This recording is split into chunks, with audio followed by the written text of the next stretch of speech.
he is a politician, he is a businessman, or he is a service provider, if they are wanting to come to education, provide quality education, I don't think so there is any bar to that.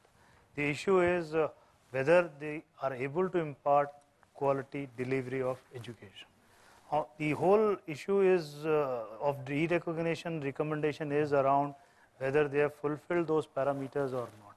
Somehow this information is being misquoted, since UGC is the constitutional body which has undertaken the physical inspections, which has gone into the details of the entire application process, duly recommended to the concerned ministry. Ministry has accepted the recommendations and then notified it. Once it has been notified, that means government has already undertaken the entire verification exercise. If that is being challenged today by an alternate expert committee, until unless we see the expert committee recommendations, we will not be able to say.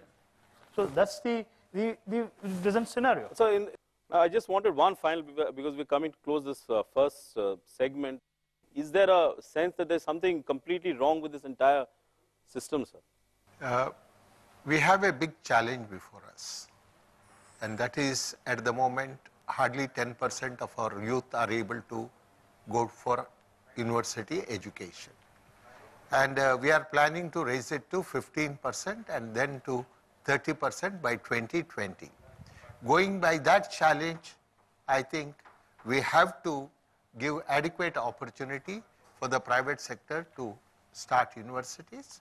Of course, keeping in mind that we have to maintain the standard, otherwise the government will have to step in, spend money and provide education. There again, another sector, social sector is there. The scheduled caste, scheduled tribes, the weaker sections, the minorities, backwards. They need a kind of support. The poorer section of the youth needs support. There the government will have to step in. Otherwise, we should allow the market forces to act. Okay, we are heading for a short break. When we come back, we are going to look at the entire issue of educational reforms and privatization in the next segment.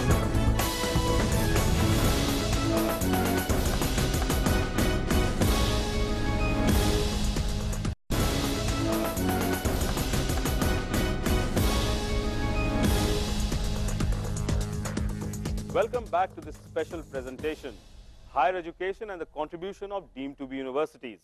Now, one of the issues which is related to this, the fact that the private sector is feeling, in a sense, deprived, or at least being shortchanged by the government, or being put at a, at the receiving end of government actions. A lot of people are speaking about this foreign education institutions bill, which the government seems to have indicated that it will get in this current session of the budget session itself. Now, there's a feeling that private players in India are being shortchanged vis-a-vis the foreign players.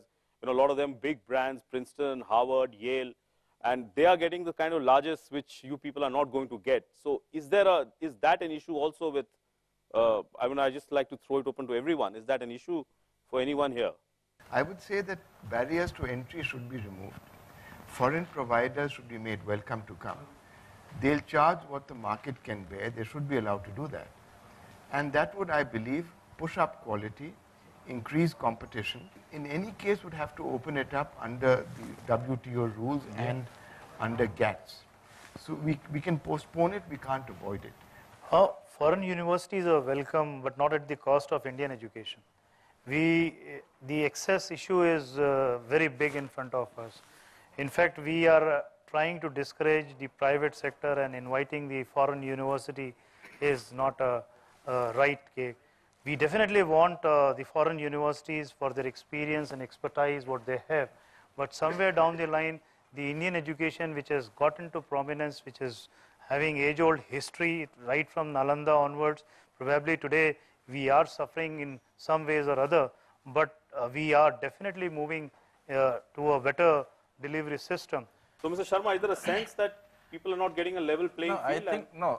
Let us address this issue from the point of view of what we are trying to achieve. We are trying to liberalize education, which is a very important requirement. In case if we want to increase the general ratio, our enrollment ratio. At the moment, we are only 10 to 11%. Most of developing countries are 30 to 35%. USA is 86%.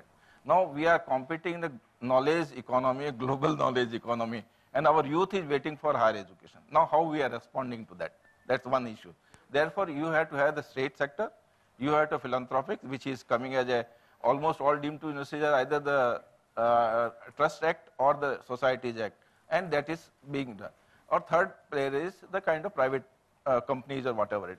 You have to open, if we want 60,000 crore rupees for education system, it will not come through the charity, let me put it. They say we have to open up, liberalize it. Personally, I am not against foreign universities.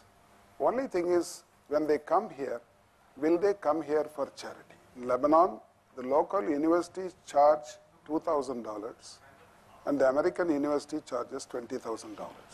So the fees is bound to go up. That is one perspective. The other one is we are already having shortage of teachers. If the foreign universities, unless they are insisted that they should bring teachers from those countries, they are going to, as it was pointed out, they are going to pinch from our universities. I think IITs and all good universities will be affected because those teachers can go there. That is one point. The other thing is, no doubt, at present, our students are going out and we are losing so much foreign exchange. Every